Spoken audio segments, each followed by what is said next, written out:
Hello. Today we're going to cover a couple different topics, mostly pertaining to having slopes and lines and what is the relationship. But I want to follow up with one type of classwork example. And so here's our objective. Students will determine equations of lines given specific information and a generalized relationship between the slopes of perpendicular lines. And so what we have right here is problem similar to one that you may have seen in class where we have a region. So draw the triangular region in the plane given the triangle with vertices at 0, 0, 1, 3, and 2, 1. Can we write a set of inequalities that describes this region? And so what I want to make sure that we can do is first understand, you plot the points. Next, because it's talking about the region, that they are talking about inequalities because there's shading involved, and how that shading sort of overlaps into the region itself. And so one of the ways that you could look at this is making sure that you can write the equation of each line given a point. And one point that I want to highlight that is somewhat nice for you guys is this point 0, 0. And what that means is that your y-intercept, so y-intercept occurs when x equals 0. And so for these two lines, your y-intercept is here. The problem is the third one, you kind of have to work through it, and then you'll come up with the y-intercept, and we'll come up with the equation in just a moment. And so if I'm looking at this, I can do the slope, because all of our equations that we've worked with are either slope-intercept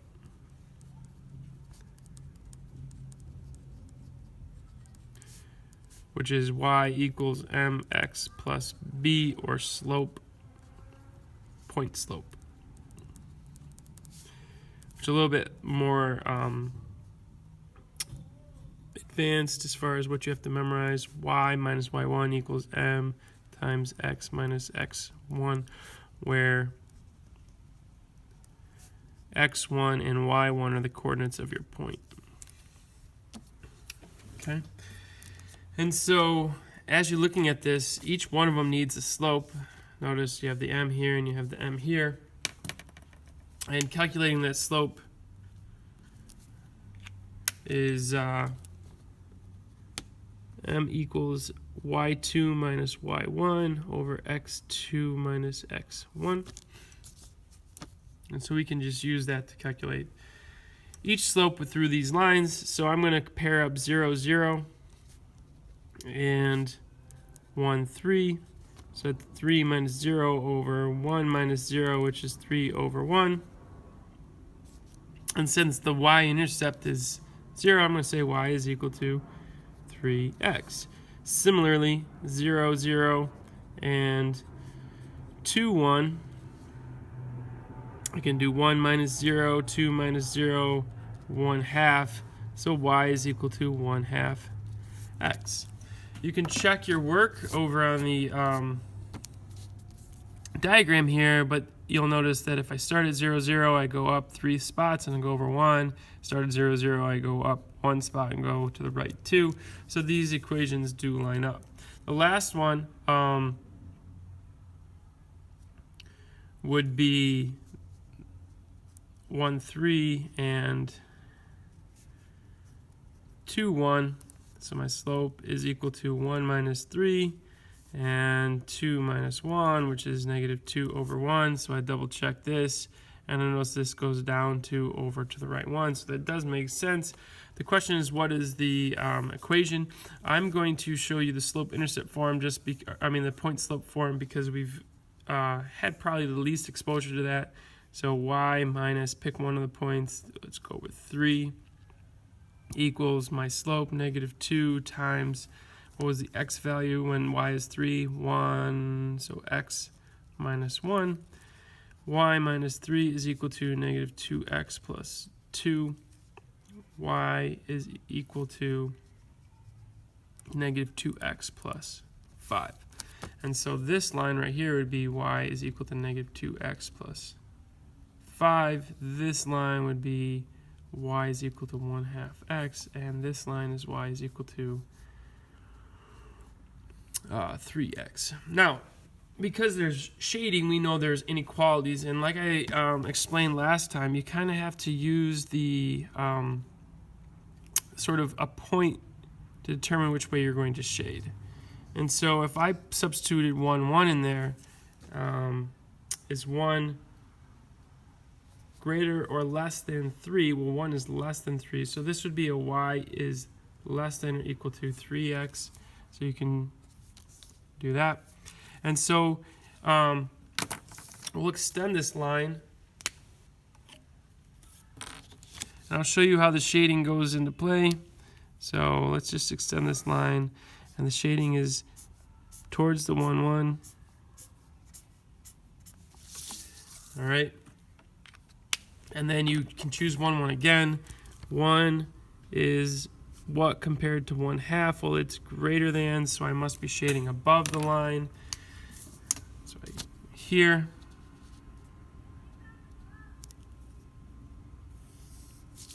And so your shading is all there. And so right away, the solution set, if I only had 2 criteria, would be right in that region where you can see the blue and the green. But then we have this third line. And if I pick 1, 1, so 1 is what compared to 2 times negative 2 times 1 is negative 2 plus 5 is 3. So 1 is less than or equal to. So you're shading beneath it, and what you can see is it fills in that area with all 3 colors, the blue, the green, and the black. Okay, and that's how we're going to do regions. Right, but if you remember our objective was determining equations of lines, and so that's really ultimately where I want to focus when you walk away from today. So the next ones are going to be really quick, as they're just examples to make sure you're familiar with how to use the different equations, and then we'll get into the discussion of slopes and the relationship to perpendicular lines. So write the equation of a line that satisfies the following conditions. It has a slope of negative 1/4 and passes through the point 0, negative 5. Ooh, that's a wonderful point for us, because I know my y-intercept is whenever x is equal to 0. So y-intercept occurs when x equals 0. So I automatically already have my y-intercept. So if I were to use slope-intercept form, y equals mx plus b, my slope is negative 1/4. My y-intercept is negative 5. And here already is my equation, and I'm done. I'm going to show you the point slope formula just so that you can familiarize yourself with it, but it'd be y minus y1 equals m times x minus x1. So y minus a negative 5 equals negative 1/4 x minus, well, 0. And so this is y plus 5 equals negative 1/4 x, and then y equals negative 1/4 x minus 5, and they are a matching equation. Okay. The next one is given 2 points. So the first thing you need to do is calculate the slope. So negative 1 minus 3, negative 2 minus 1 gives me negative 4 over negative 3, which is 4/3. Now you might be wondering, does it matter the order? And we can just check that question out. Like, don't be afraid to come up with hypotheses and then figure out. So this would be 3 minus negative 1 over 1 minus negative 2. Now, in truth, what causes a lot of conflict for kids is this double negative when they're substituting. So just be very, very careful, but that's 4/3. Now that we have our slope, we can use point slope formula as we saw here, or in truth what we can do is we can use the y equals mx plus b, and let me just show you how that works just so that you're familiar.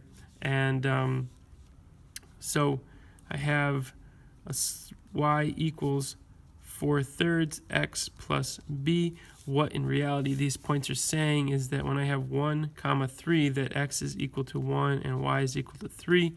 And so I can actually substitute those values in and solve with that. So 3 equals 4/3 times 1 plus b. So 3 is equal to 4/3 plus b. I subtract both off. So remember, 3 is really 9/3. I have my common denominator. So this is going to be 5/3 equals b. So my final equation is y equals 4/3 x plus 5/3. You could also plot the points 1, 3, and -2, -1. Connect the line. My rise over my run, I went up 4. To the right 3. And it didn't hit exactly at a point, so you'd be it'd be a little bit tough to figure that out. But there's another example of how you can use the information to come up with a line. Now, the last couple examples are related to that, in that a line segment connecting 3, 7. So one of the things that might happen when you're doing this is your scaling on your axes might change, and so you have to be very, very careful when you're doing these problems that hasn't occurred. Pay close attention. And so I'm showing you this as an example to make sure that you know to look for it and how this could affect you. So 3, 7 would be between 2 and 4, and so it's kind of in this no man's land here, and 10, 1 there. Okay, and so we have this segment,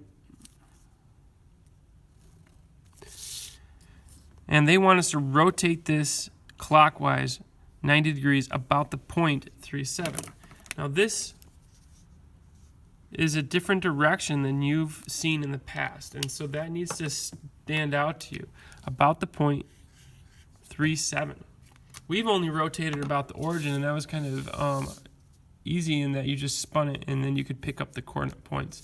So here's what you have to do for these types of problems. Essentially is you have to create the right triangle. Okay, and when I do that, so let me change this color to green. When I do that, all right, these perpendiculars are the things that I'm going to use to appropriately draw my 90-degree rotation. So it's going to go counterclockwise, which means it's going to go around to the left. Or clockwise, sorry, it's going to go around to the left because it's clockwise. And so if I rotate this, that means that the blue line should come out over here. The question is, where does it start and where does it stop? And you can kind of count. Well, this is 1, 2, 3, 4, 5, 6. So 1, 2, 3, 4, 5, 6. So that's the ending point. When I rotate this blue line, the green line from that is 1, 2, 3, 4, 5, 6, 7. So I count 1, 2, 3, 4, 5, 6, 7. So I bring it down like that. And so this is the end point of the rotation. So this is, let's call this A, and this is B. This would be B prime. Draw this. And so that's a 90-degree rotation right here. What is the coordinate? That's -3, 0. Now, if I were to rotate it the other direction, I would do something very similar. My blue line would come out this way. So 1, 2, 3, 4, 5, 6. And then it'd go up. I've run out of space.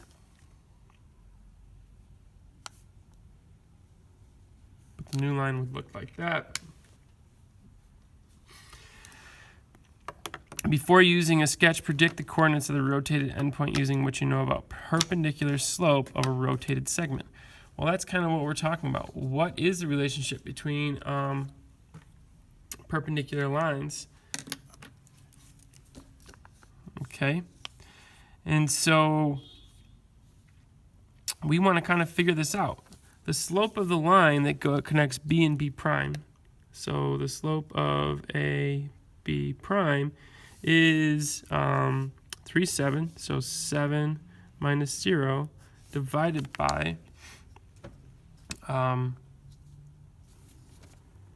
3 minus negative 3, which is 7 over 6. Well, it makes sense because I went up 7 and I went to the right 6. What's the slope of AB? The slope of AB is 7 minus 1, 3 minus 10. That's 6 over negative 7, so negative 6 sevenths. And as I look at those, oh, I notice that they are opposite. You may see that word, or you might see negative reciprocals.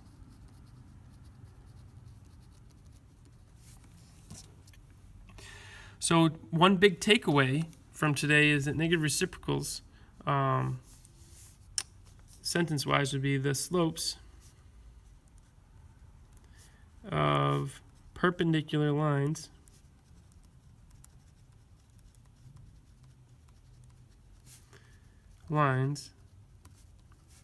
are negative reciprocals.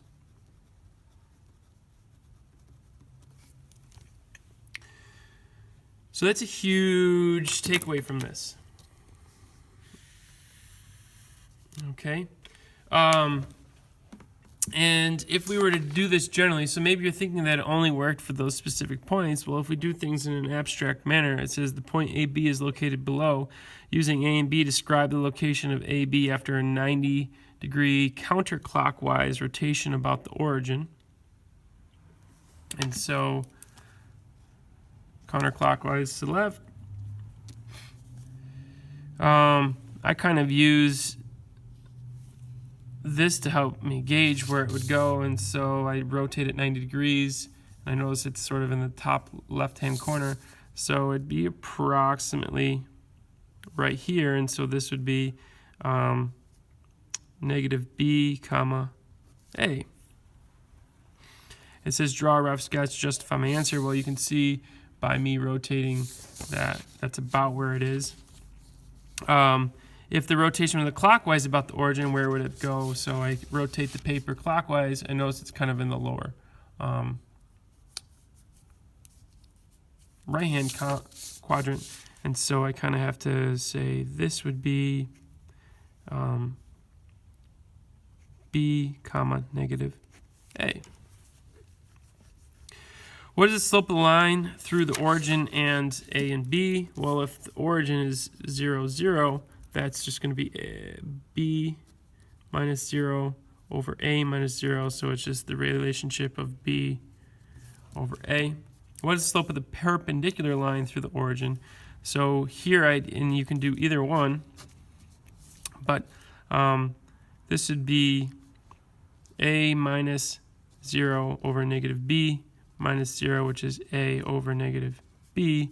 Let's simplify that to just negative A over B. And again, I notice that this is B over A. This one A over B, so they are reciprocals.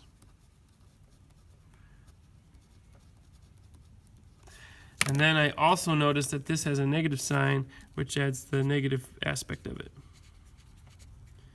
If you were to look at the other point, so if I rotate the other way, I have negative A minus 0 over B minus 0, so I have negative A over B.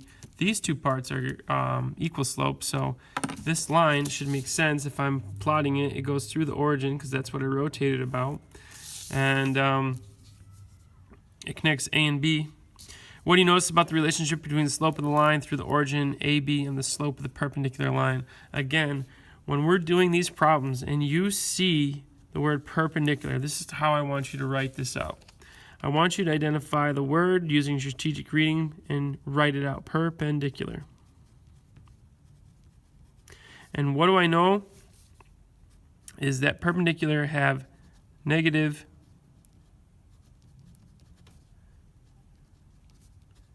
reciprocal slopes. And these words are going to make sure that you kind of keep your work organized and do this. Okay, so we're going to kind of continue thinking about perpendicularity throughout the next week.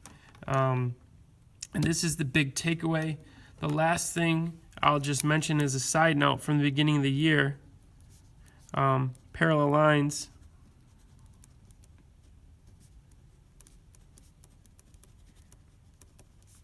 have equal slopes.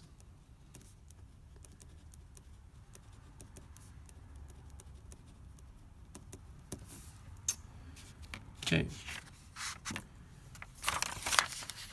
So summarize your learning. Think about the vocabulary words that you've seen repeated today, and thank you for your time.